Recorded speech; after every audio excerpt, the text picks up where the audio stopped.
کتابیں کہتی امام صادق نے یوں تکیے سے ابا بھی نہیں اٹھائی، بغیر ابا امام دوڑے ننگے پاؤں۔ آج جہاں عراق میں مسجد سہلہ ہے نجف کے پاس، آج بھی وہاں وہ امام صادق، امام مصلی پہ گئے، امام نے سر سے پگڑی اتاری، دعا کیا میرے اللہ میری دادی کی طرفدار کا خیال رکھنا، میرے اللہ اس نے بھرے بازار میں میری دادی کی گواہی دی ہے۔ ایسے روئے امام۔ یا وہ شخص پیچھے سے آیا، اس نے آ کے کہا آپ کی دعا قبول ہو گئی۔ دربار میں جانے سے پہلے پائیوں نے اس کو آزاد کر دیا۔ امام فرما کہتے ضعیفہ آزاد ہو گئی؟ آزاد ہو گئی۔ مولا جلدی سے اپنی جیب میں ہاتھ ڈالا، کچھ درہم نکالے، فرما اس کے گھر جا، میں جاؤں گا اس کے لیے اور سختی ہوگی، میں اس کی سختی نہیں برداشت کر سکتا، اس کے گھر جا، اسے میری طرف سے یہ درہم ہدیہ کرنا، اسے کہنا امام صادق تجھے سلام کہہ رہے ہیں۔ وہ شخص درہم لے کے ضعیفہ کے گھر گیا، بیٹی اپنے زخم صاف کر رہی تھی، اسے آگے کہا بی بی تجھے پتا ہے تجھے کس نے رہا کروایا ہے؟ خدا کی قسم میں یہ واقعہ بیان کر رہا ہوں تو میرے اوپر اثر اس لیے ہو رہا ہے، میں ان ساری چیزوں سے گزرا ہوں، مجھے موت کی وادیوں سے حسین کی ماں نے، میں نے یہ جو کھل کے زہرا کا حق پڑھنا شروع کیا، کچھ دیکھا ہے تو پڑھنا شروع کیا ہے، مجھے خبر ہوئی ہے کہ بی بی زہرا کا حق پڑھنا بے شک مشکل ہے، لیکن پڑھو تو زہرا سایہ کیسے کرتی ہے، محمد کی بیٹی آپ کے سر پہ کیسے آتی ہے۔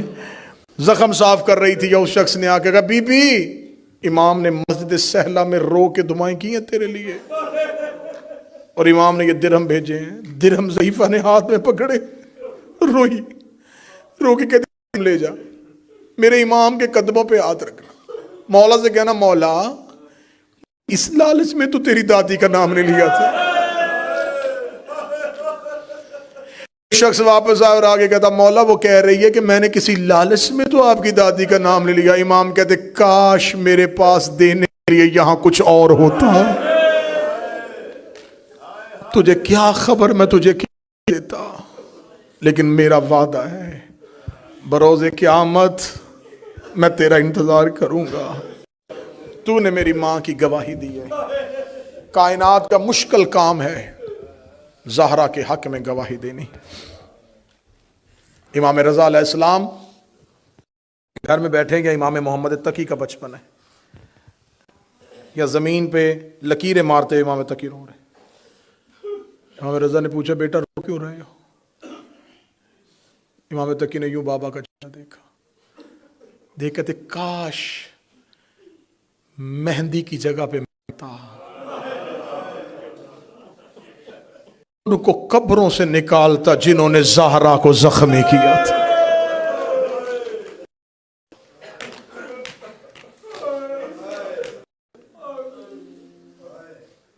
سادات وغیرہ سادات دربار میں گئی اور کہہ دیا گیا کہ فاطمہ مسئلے سے بھول گئی ہے، مصطفیٰ کی بیٹی گھر آ گئی۔ آج میں نے پڑھنا ہے مصطفیٰ کی بیٹی کا وہ قتل جو گھر میں ہوا تھا۔ مشکل سے مشکل دعا اپنے دل میں رکھنا۔ رسول کی بیٹی اپنے گھر میں چلی گئی، کہا یا علی میں اب ان دونوں کے لیے بد دعا کروں گی، میری کوئی نماز ایسی نہیں ہوگی جس میں ان کا نام لے کے بد دعا نہ کروں، یا علی میں مر جاؤں انہیں میرے جنازے پہ نہ آنے دینا۔ سیدہ اپنے گھر میں بیٹھ گئی، علی کے حق کی پہلی وکیل، علی کی ولایت کی پہلی وکیلہ، یا دربار میں بیٹھے ہوئے خلیفہ نے کہا کیا حالات ہیں علی کے گھر کے، یا کسی نے خبر دی کہ چیدہ چیدہ لوگ علی سے ملنے آ رہے ہیں۔ اس نے کہا علی کے گھر میں لوگوں کا اجتماع، لوگوں کا اکٹھا ہونا بند کرواؤ۔ یہ ساتھ بیٹھے ہوئے ایک شخص نے خلیفہ کو مشورہ دیا اور ساتھ ہی کہا یہ حکم تو نہ دے، میں اس معاملے کو دیکھتا ہوں۔ اس نے خالد بن ولید کو بلایا، اپنے چچا زاد بھائی مولاؤں نے کن بلایا، کہنے لگا جاؤ زہرا کے دروازے پہ اور جا کے علی کو بلاؤ اور اسے کہو تمہیں حاکم نے دروازے. ایک روایت ہے اکیلا خالد بن ولید، ایک ہے خالد بن ولید اور کنفذ دونوں گئے زہرا کے دروازے پہ دستک دی. علی کو باہر بھیجو. جناب زہرا نے پردے کے اندر سے آواز دی تمہیں علی سے کیا کام اور علی کو تمہاری حکومت سے کیا کام؟ علی دربار میں نہیں آئیں گے. یہ پلٹ کے واپس گئے. انہوں نے جا کے کہا کیا کریں؟ اندر سے کوئی کنیز نہیں، رسول کی بیٹی بول رہی ہے. یہ آواز کیوں رسول کی بیٹی کا حیا کر رہے ہو؟ لے آؤ علی کو. دروازے سے تب تک نہ ہٹنا جب تک علی باہر نہ آئے. یہ پھر آئے. کسی شریف کو ستانے کا دوسرا اصول یہ ہے اس کے گھر میں اتنی دستک دو کہ وہ شریف تنگ آ جائے. یہ زہرا کے دروازے پہ گئے. یہ زہرا کا دروازہ پیٹتے رہے. زینب بار بار آ کے ماں کا ہاتھ پکڑتی رو کے کہتی اماں یہ دروازے پہ شور ہے. جناب زہرا اپنی بیٹیوں کو سنبھال کے پھر دوبارہ دروازے پہ گئی. بی کا حکم ہے میرے بابا کا کسی کے دروازے پہ اتنی دستک نہیں دیتے. کیوں اتنی شدت سے میرے دروازہ پیٹ رہے ہو؟ یہ وہی دروازہ ہے جہاں نبی آ کے رکتے تھے. یہ وہی دروازہ ہے جہاں 3 دن تک آتے رہے ہیں. یہ وہی دروازہ ہے جس کی اللہ نے قرآن قسمیں کھائی ہیں. انہوں نے کہا ہمیں حاکم نے حکم دیا ہے جب تک علی باہر نہ آئے دروازہ پیٹتے رہے. فرمایا جب تک کھڑے رہو گے علی گھر سے باہر نہیں آئیں گے. مجھے خبر ہے تم علی کے ساتھ کیا معاملہ کرنا چاہتے ہو. یہ پھر واپس پلٹے. واپس پلٹ کے خالد بن ولید ملعون وہیں پہ کھڑا رہا. کنفذ اکیلا آیا. جو 7 لوگ ساتھ گئے تھے وہ وہیں کے وہیں کھڑے رہے. اکیلا کنفذ آیا. اس نے آ کے خلیفہ کے ساتھ کھڑے ہوئے اس شخص کو کہا. کہنے لگا نہیں دروازہ کھل رہا نہ علی باہر آ رہے ہیں. اس کی آواز دروازے پہ دستک دے رہے ہو. گرا کیوں نہیں دیتے؟ جلا کیوں نہیں دیتے؟ اتنا کہنا تھا. کنفذ دے کے کہتا مدینے کے لوگوں میں اتنی جرت نہیں ہے وہ فاطمہ کا دروازہ جلا دیں. میں ایک ایک ریکارڈ کروا رہا ہوں. یہ شخص شدت کے ساتھ چلا. اس نے چلتے ہوئے مدینے کی گلیوں سے لکڑیاں اکٹھی کرنی شروع کی. اس نے لوگوں کی بھیڑ کو اکٹھا کرنا شروع کیا. کرتا کرتا اب جو دروازے پہ پہنچا تو 40 لوگوں کا رش تھا زہرا کے دروازے پہ. انہوں نے زہرا کے دروازے کے ساتھ لکڑیاں لگانی شروع کر دی. لکڑیاں لگاتے لگاتے انہوں نے زہرا کی دیوار کے ساتھ لکڑیاں لگائی. یہ خود آگے آ کے کھڑا ہو گیا. اس نے خالد اور کنفذ کو اپنی پشت پہ کھڑا کیا. اس نے دروازے کو زور سے دستک دی. دستک دے کے لگا اب میں خود آیا ہوں خطاب کا بیٹا پوچھنے کے لیے کہ علی گھر سے باہر کیوں نہیں آ رہا. اب زہرا نے اپنی تسبیح مصلے پہ رکھی. جناب زہرا نے دیوار کا سہارا لیا. بی بی لیتی دروازے کے پیچھے آ کے کھڑی ہوئی. بی بی دیکھا دی انا فاطمہ بنت محمد میں تمہارے نبی کی بیٹی فاطمہ تم سے مخاطب ہو. میرے دروازے پہ اونچی آواز میں نہ بولو. میں نے کہا ہے تمہارا علی سے کیا معاملہ ہے؟ میں علی کو گھر سے نہیں آنے دوں گی. کہتا ہمیں خبر ملی ہے علی کے گھر میں خفیہ بیعت کا سلسلہ ہے. فرمایا میں قسم دیتی ہوں اپنے بابا کی میرے گھر میں میرے بیٹے اور میری بیٹی میرے شوہر کے علاوہ کچھ نہیں ہے. اسے کہا ہم اندر آ کے تلاشی لینا چاہتے ہیں. جب اس نے کہا ہم اندر آ کے تلاشی لینا چاہتے ہیں بخاری نے لکھ دیا مسلم نے لکھ دیا. جب اس نے کہا ہم اندر آ کے تلاشی چاہتے ہیں زہرا دیکھ دی اس گھر کی تلاشی لوگے جو وہی والا گھر ہے جہاں اللہ آئے بھیجتا ہے. اس نے اگلا جملہ کا شیعہ قوم کے رونے کے لیے کافی ہے. یہ دیکھتا زہرا عورتوں والے بہانے نہ کر. زہرا عورتوں والے عذر پیش نہ کر. دروازہ کھول ورنہ میں بغیر پردہ کروائے گھر کے اندر آ جاؤں گا. اتنا جملہ کہنا تھا یا جناب زہرا نے دروازے پہ ہاتھ رکھا. اس ملعون نے خالد کو اشارہ کیا. خالد نے جلتی ہوئی مشعل لکڑیوں پہ پھینکی. لکڑیوں نے آگ پکڑنی شروع کی. زہرا کے دروازے کو آگ لگنی شروع ہوئی. زہرا نے دونوں ہاتھ دروازے رکھ دیے. آدھا دروازہ جل چکا تھا. زہرا کبھی پیچھے دیکھتی تھی کبھی دروازے کو دیکھتی تھی. رو رو کے کہتی تھی حسین زینب کو سنبھالنا. ابو الحسن میری بیٹیوں کو سنبھالنا. کوئی دروازے تک نہ آئے میں اکیلی کھڑی ان کا دفاع کروں گی. زہرا کے دونوں ہاتھ دروازے پہ تھے. میں غلط پڑھوں بی بی معاف نہ کرے. اس کمینے نے دروازے کو ٹکر ماری. چلتا ہوا دروازہ زہرا پہ آیا. زہرا دروازے کے نیچے کھڑی تھی یا اس نے لوگوں کو اندر بھیجنا شروع کیا. رو رو گری بابا میرا موزن مارا گیا. سنو شیعو زہرا کا قتل